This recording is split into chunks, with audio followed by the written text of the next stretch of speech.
Ontem eu publiquei um vídeo aqui sobre a sentença de Léo Lins, que foi condenado a um pouco mais de 8 anos de cadeia por causa do seu show, por causa do seu show de comédia de stand-up. E aí eu fiz um vídeo aqui comentando alguns pontos, falando sobre a repercussão disso, sobre reação de alguns humoristas, sobre reação de alguns juristas, e apresentei aqui algumas perspectivas. E aí, de ontem para hoje, o próprio Léo Lins publicou um vídeo falando sobre esse caso, falando sobre a sentença dele. Então eu quero assistir uma parte desse vídeo com vocês, porque o vídeo é longo, mas quero ver uma parte desse vídeo com vocês e depois responder alguns comentários que apareceram aqui, algumas considerações que apareceram aqui. Algumas são mais interessantes e bem desenvolvidas do que outras, mas a gente pode pensar algumas coisas a partir disso. Mas antes de assistirmos ao vídeo do Léo Lins, eu vou deixar para vocês um link na descrição desse vídeo aqui para quem deseja fazer uma renda extra por mês. Não é, truque, não é, para ficar milionário. Isso aqui é um trabalho que você pode fazer por conta própria na internet. Então eu vou deixar aqui o link e aí você pode conhecer as possibilidades. Esse link vai levar para um WhatsApp e você vai falar com o Clayson, que tem um canal aqui no YouTube, é um parceiro nosso, um amigo nosso aqui, e ele vai te disponibilizar 3 aulas gratuitas para que você conheça e saiba como fazer, 500, 600, 700 reais a mais por mês, o que eu sei que ajuda muita gente, Então, assim, eu aplico essas práticas há pelo menos uns 15 anos aqui, sei que funciona e imagino que posso te ajudar também. Quem sabe para você poder financiar um carro, uma moto, poder pagar suas dívidas, poder fazer uma viagem, poder, comprar alguma coisa para si próprio. Então, assim, vá lá, confira e conheça as possibilidades. Então vamos aqui assistir a um trecho do vídeo do Léo Lins comentando a sentença dele de ontem para hoje, Então assista. Muito já se falou dessa minha condenação, que é a liberdade de expressão, a diferença entre uma piada num palco e uma declaração, que leva um humorista a sério, político na palhaçada, que liberdade de expressão não é de opressão, que piadas podem ofender, etc. Antes de me pronunciar, eu quis ler toda a sentença da juíza que condenou um humorista, no caso eu, a mais de 8 anos de prisão e uma multa de quase 2 milhões. Esse vídeo não é de piada, eu estou em casa com meus gatos. Aqui a pessoa, Leonardo de Lima Borges Lins, e não o comediante Léo Lins, uma persona cômica, criada ao longo de anos, que faz piadas ácidas, críticas, e que sabe que nem todas as piadas são para todas as pessoas. Talvez nem todos saibam, mas o humorista num palco interpreta um personagem, uma persona cômica. Na construção do texto, nós utilizamos figuras de linguagem, hipérbole, metáfora, ironia, numa licença estética e, portanto, uma análise literal desse texto não se aplica na estrutura do cômico. Isso não é uma opinião minha, isso é um dos conceitos de humor, segundo o autor Simon Critickley, um autor com diversas obras a respeito da comédia e um nome respeitado na área nos Estados Unidos e no mundo. Como vocês perceberam aqui nesse vídeo, ele não traz muitas considerações que não têm sido feitas por outros humoristas também. Ele vai nesse sentido aí de tem tantos crimes piores e querem punir um comediante. E ele vai nesse sentido de se apresentar quase como se fosse um mártir da livre expressão, Quase como se fosse um monarca. Então assim, olha só como eu sou um injustiçado, olha só como eu só faço humor, olha só como no palco eu sou um personagem, na vida real eu não sou assim. Ou seja, ele tenta fazer essa diferenciação, que foi uma diferenciação que tentaram fazer aqui nos comentários também, mas é arte, mas ele é um humorista, mas você não pode criminalizar a piada e assim por diante. E eu quero abordar algumas dessas questões antes disso, Então, assim, ontem, só para começar aqui, fazer uma ressalva, ontem eu comentei aqui sobre a sentença, eu li uma reportagem da BBC, depois comentei, falando sobre quais foram as leis utilizadas para a sentença do Léo Lins, para a condenação dele. E basicamente a principal foi a lei sobre racismo de 98 e depois uma lei sobre capacitismo, sobre pessoas com deficiência de 2015. E aí eu mencionei que há uma nova redação da lei antirracista, que é uma redação de 2023, e muita gente falou que não pode ser retroativo, porque o show dele foi em 2022, 2020, e aí essa lei não pode ser aplicada retroativamente. Mas a juíza não fez isso. Ela só comentou na sentença dela, porque eu li a sentença estou com a sentença aberta aqui. Ela só comentou que foi feita essa nova redação e pensando nessa nova redação que esclarece elementos que já estavam presentes na lei original ou em revisões anteriores. Então, sim, ela só esclarece que com essa nova revisão, dá para compreender que a piada não é protegida. Mas já havia, sabe, previsto na lei anteriormente, quando foi feita publicamente, quando for feita nas redes sociais, em meios de comunicação sociais ou de massa, que isso aumentaria a pena. Então ele foi condenado com base na lei do racismo de 98, que é uma lei que foi, sabe, votada e sancionada no governo do Fernando Henrique Cardoso, nem sequer era um governo de esquerda. Então, sim, só para você entender, e também só para pensar algumas coisas sobre essa lei, né, essa revisão agora que foi feita de 2023, muita gente pode pensar, né, mas isso aqui é coisa de esquerdista, né, os esquerdistas passaram essa lei, uma lei para censurar as pessoas, para censurar humoristas, para prejudicar a livre expressão, e aí eu não sei se as pessoas compreendem como se dá o processo de estabelecer uma nova lei.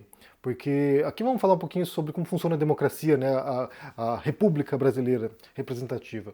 Você tem três poderes distintos, né, o poder executivo, que são os governos, né, o governo federal, estadual e municipal, então assim, a presidência, os governadores e os prefeitos, e aí os executivos, eles aplicam, né, eles executam o orçamento da União. Então, assim, eles vão lá, vão pegar o dinheiro que está disponível e vão fazer obras públicas, vão designar esse dinheiro para pagar funcionalismo público, assim por diante.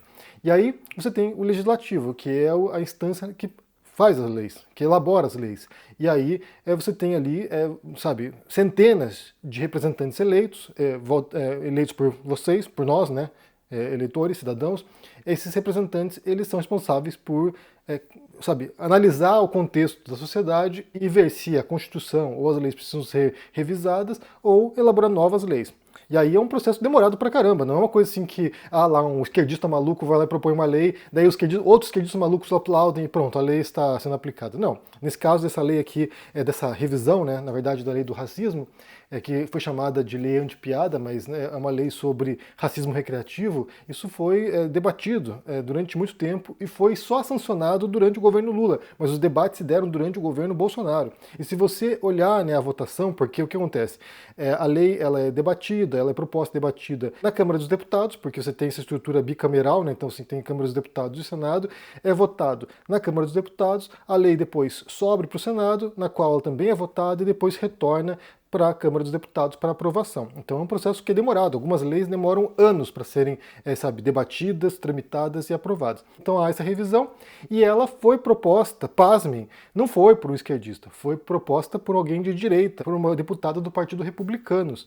E se você olha a votação, eu vou pôr no link para vocês aqui na descrição também, se você olhar a votação, foi quase unânime, ou seja, deputados de esquerda, de centro e de direita votaram, e de extrema direita inclusive, votaram quase unanimemente para essa revisão. Então, assim, se você olhar, por exemplo, o PSL, o antigo partido do Bolsonaro, de todos os deputados lá, apenas uma não votou nessa lei, a favor, né? Se você olhar o PL, que é o atual partido do Bolsonaro, o partido inteiro votou a favor da lei. O único partido que votou em massa contra a lei foi o Novo. De resto, foi quase unânime a votação. Então, assim, você tem esquerda, centro, direita e extrema direita, e possivelmente extrema esquerda também, todo mundo alinhado com a ideia de que não dá para ser racista em 2025. Então, assim, acho que é uma compreensão quase global no Brasil, né? Que não dá para ser racista, que não faz sentido você permitir expressões racistas, seja na cultura, seja no dia a dia, seja em vários espaços distintos. Então, assim, deputados de todos os espectros políticos votaram a favor dessa revisão que aprovou essa revisão na lei, né? Abordando a questão do racismo recreativo, que foi, como eu falei, mencionado na sentença do Léo Lins. Não foi usada como justificativa, foi mencionada só. E aí tá lá, né? E você não pode escolher qual lei você vai aplicar. Você não pode falar assim, essa lei eu não quero seguir, essa aqui eu quero seguir. Até nessa questão, né, de crimes cometidos por artistas, há uma divisão tremenda, né? Você tem a gente do MBL, por exemplo, que quer prisão de funkeiros, que quer prisão do Oruan, que quer prisão de outros funkeiros, que aprovam isso, né? Que tá certo. São apologistas do crime organizado, tem que ir mais pra cadeia mesmo, tem que ir mais que se ferrar. E aí, quando se trata do Léo Lins, com piadas racistas, não, mas aí é livre expressão, calma aí, não, aí tem que entender. qual é o limite do humor, né? Qual é o limite da livre expressão? Não, não dá. Então, assim, há dois pesos, duas medidas. E vice-versa também, né? A gente da esquerda defendendo os MCs, defendendo os funkeiros, e aí o Léo Lins tem que se fuder na cadeia. Então, assim, eu acho que tem que ser aqui, tem que ser uma medida isonômica nesse caso aqui, né? Então, assim, pros dois, né? Pros dois campos, né? Ou seja, se o funkeiro faz apologia a crime organizado e isso é um crime no Brasil, isso é uma infração no Brasil, tem que ser julgado e sentenciado e pagar por isso. Se o comediante faz piada racista no palco, isso é um crime, tem que ser julgado, sentenciado e cumprir a pena. Então, assim, não dá para você ficar também relativizando o negócio.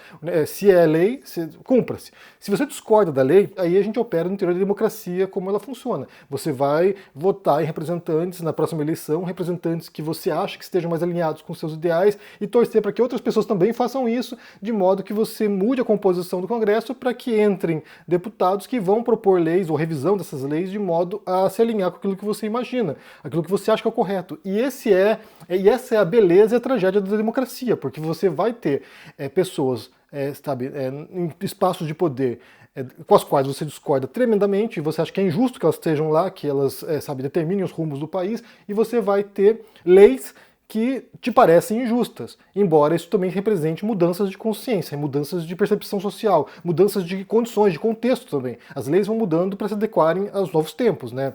Então, só voltando daí à questão da arte, porque um comentário recorrente aqui, né, que disseram muito aqui, né, de ontem para hoje, foi que comédia é arte. Então, assim, ele estava no palco, ele era um personagem, ele estava lá, fazendo essas brincadeiras, então não deve ser entendido literalmente. Então, assim, não é uma expressão racista porque é uma obra de arte. E aí, esse argumento, ele é muito ruim porque a arte, ela não é neutra, para começar, né? Ela transmite mensagens, ela está inserida em sua época, ela transmite valores tanto do artista que comunica, quanto também da sociedade na qual ela é produzida. Então, assim, a arte não é blindada, não pode ser blindada com essa visão abstrata de que a arte, ela, está além do bem e do mal. Não, a arte, ela faz parte do mundo no qual a gente vive. E ela pode ser racista. A arte pode expressar valores horríveis. E ela pode defender valores horríveis. Porque uma coisa é você ter um personagem racista num filme. Vamos supor que tem um filme lá e daí aparece um personagem racista e ali no interior do filme faz sentido porque, vamos supor, é um filme sobre apartheid. E aí você tem lá um personagem racista e aquilo ali vai te passar uma mensagem sobre aquele momento na África do Sul. Então, assim, você tem lá um contexto e aquilo ali faz sentido no interior da história, mesmo sendo um personagem desprezível que você odeia e que você quer que ele morra. Agora, é diferente de você ter um filme que seja racista, um filme que venha trazer uma mensagem racista, um filme que venha perpetuar estereótipos racistas. Eu vou dar um exemplo para vocês aqui entenderem melhor para onde eu quero ir. Eu estou fazendo agora o mestrado e a dissertação minha, o meu trabalho, né, de finalização do curso, é sobre a propaganda nazista vista sob a ótica de 2 filmes nazistas. Então, assim, os nazistas entendiam que o cinema era uma poderosa arma de propaganda, não apenas o cinema, né, o jornal, a imprensa, a música, o rádio, assim por diante, e eles entendiam que o cinema era um modo privilegiado de atingir as massas alemãs e propagar valores nazistas e preconceitos e o antissemitismo, né? Então, assim, esses 2 filmes que eu peguei é um documentário e um filme que é um filme de ficção, inspirado numa história verídica.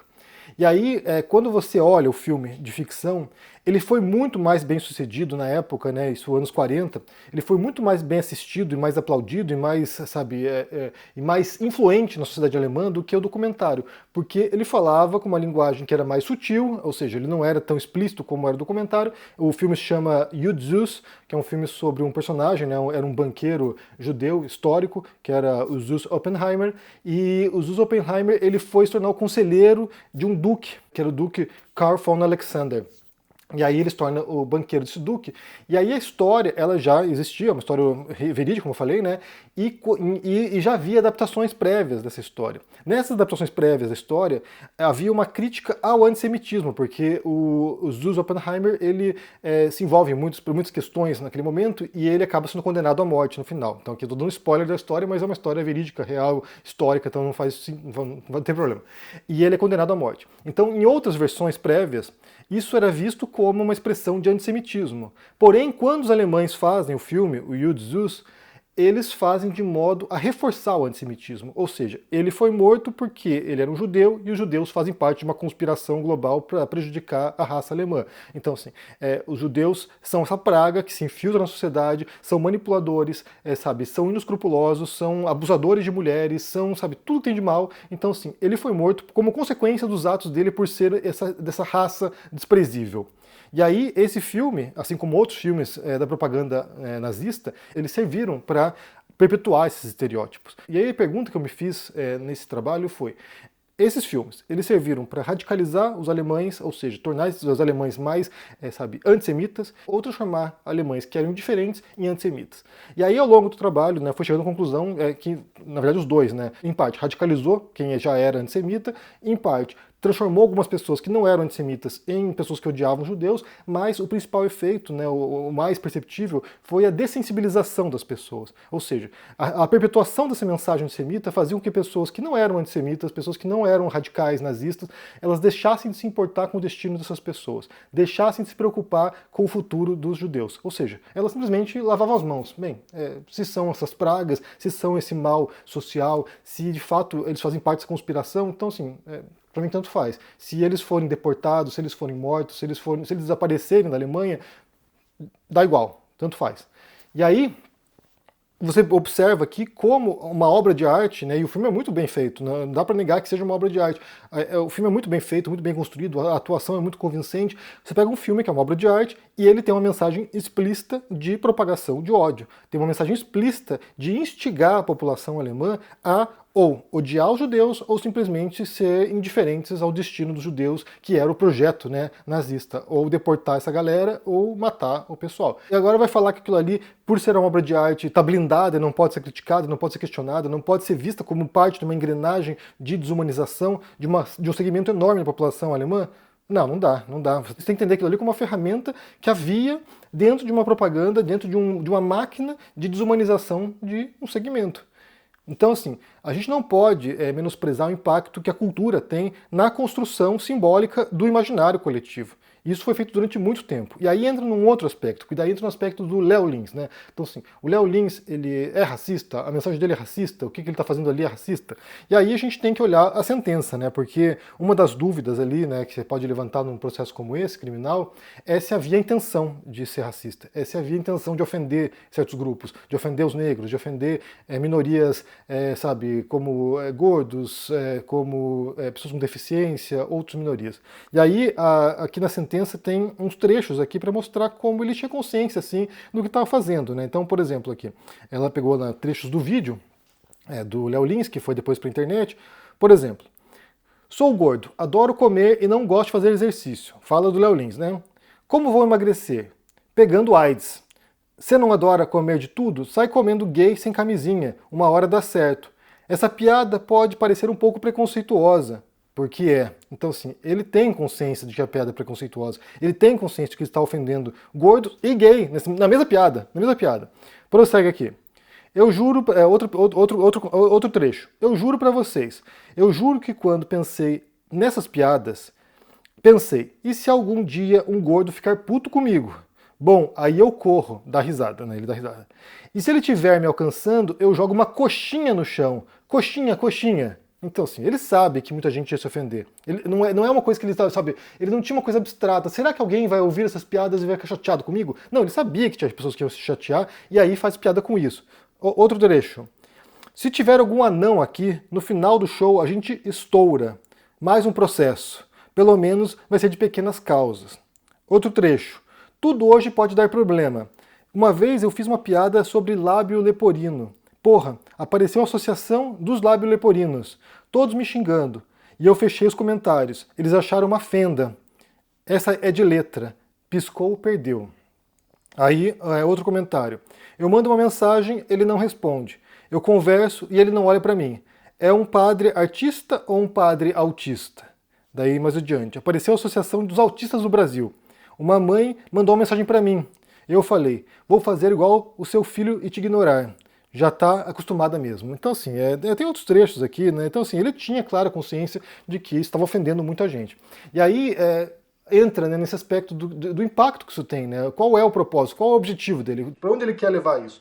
Porque a impressão que dá é que ele quer soar transgressor, né? Então assim, estou aqui revolucionando o humor, estou aqui, sabe, ampliando os limites. Mas na verdade isso aqui é reacionário pra caramba. O que ele faz aqui, esse humor pobre e preguiçoso dele, na verdade é o humor que se fazia nos anos 70, 80, 90 até. É o humor que eu cresci ouvindo, é o humor que tinha na televisão, é o humor do Ari Toledo, por exemplo, é o humor, sabe, que você via lá no Pânico, é o humor que você via em programas de televisão, é um humor preguiçoso e que atacava minorias, porque elas não tinham como se defender, porque elas não tinham menor representação na imprensa da época, ou na mídia, na cultura de massa. Então, assim, era muito fácil atacar esses grupos, porque eles não tinham nem sequer como se defender, eles não tinham nem sequer espaço para verbalizar sua indignação em relação a isso. Então, assim, é um humor preguiçoso e atrasado, é um humor obsoleto, é um humor que envelheceu mal pra caramba. O Léo Lins não tá no futuro, ele tá no passado, ele tá 40 anos atrás. Ele tá fazendo humor que deixou de existir porque a sociedade mudou. E as perguntas mudaram, e o modo de entender as relações entre as pessoas mudou, e o modo como esses grupos minoritários passaram a se entender também mudou. E aí ele não, ele tá travado num tempo que não existe mais. Ele tá lá parado nos anos 80. E aí cria essa dissonância, cria esse conflito, porque naquele momento, esse tipo de piada que o Léo Lins faz, que ele acha que é muito transgressor, era a piada do churrasco com a família. Você estava lá com a família e tá todo mundo falando esse tipo de piada escrota. Piada de negro, piada de pobre, piada de mulher, piada de loira, né, loira burra, piada de pessoas com deficiência, era o que se fazia. Eu, que era criança na época, né, tinha, sei lá, 9 anos de idade, eu tinha um repertório imenso de piadas, que vinha nos livrinhos, comprava os livrinhos na banca de jornal, livrinhos de piada, tinha centenas de piadas que eram todas desse tipo. Eram piadas racistas, piadas preconceituosas. Então, assim, o Léo Lins, ele tá no passado, ele é um reacionário. Ele é aquele que olha para o passado, como faz o Bolsonaro, por exemplo, olha para o passado lá, como era bom na ditadura. Aqui o Léo Lins, olha como era bom nos anos 80, que a gente podia ser preconceituoso sem qualquer tipo de repercussão, qualquer tipo de reação. Então, assim, o humor dele é um humor obsoleto e atrasado. Ele tá parado no tempo. E aí outros humoristas que conseguiram avançar estão defendendo o Léo Lins porque eles compreendem que a classe está em perigo, né? Eles estão com medo, né? A classe está em perigo. Mas muita gente se modernizou. Muita gente não faz mais isso aqui porque compreende que isso aqui está no passado. O mundo hoje não é igual era nos anos 80. Felizmente, em muitos aspectos, né? Também nada garante que no futuro não volte a ser assim, porque a gente tem, sabe, avanço e retrocesso. Mas o fato é que o Léo Lins parou no tempo, ele parou nos anos 80. Ele tá com o humor ele tá com o humor dos Trapalhões, ele tá com o humor do Ari Toledo. Isso não era chocante na época. Na época as pessoas ouviam isso e davam risada e era normal. Mas hoje é chocante, porque não faz mais parte do contexto no qual a gente vive. Como eu falei, a piada ela depende do contexto, depende da época, depende de onde você está fazendo. Então é isso. Bem, eu quero ver o que vocês pensam aqui sobre essa história, sobre o vídeo do Léo Lins, né, ele falando aqui sobre isso. Basicamente, como eu falei, ele está indo nessa pegada de a livre expressão ameaçada e também de, olha só, criminosos de verdade não são presos, mas eu que só fiz piada racista, eu vou ser preso. Então, assim, bem, é lei, né? Como eu falei, é lei. Se você não concorda com a lei, aí cabe votar em pessoas que vão alterar a lei para que se adeque àquilo que você acha que é o certo na sociedade. Mas você não está sozinho também, né? Tem muita gente na sociedade, são milhões de brasileiros, 230 milhões de brasileiros, e possivelmente muita gente de grupos minoritários ficou bastante ofendido com esse tipo de comentário e já não aceita mais isso nesse mundo. Bem, o que vocês pensam aqui no comentário, deixe joinha, se inscreva no canal aqui ativando o sininho, isso é muito importante para ajudar aqui no engajamento, se torne um membro ou apoiador do canal, e só lembrando que quem quiser tem aqui na descrição do vídeo, para quem deseja uma renda extra por mês, vá lá, conheça as opções e se cuide por aí. Um forte abraço e até mais. Tchau! Olá, eu acabei de gravar uma aula aqui no ICL, projetando um cenário. Se eu estiver certo, o plano da extrema-direita para o Brasil é que a ditadura principie em 2026, ainda que eles percam as eleições presidenciais. Eu convido vocês a assistirem essa conversa no dia 15 de junho, um domingo, às 20 horas.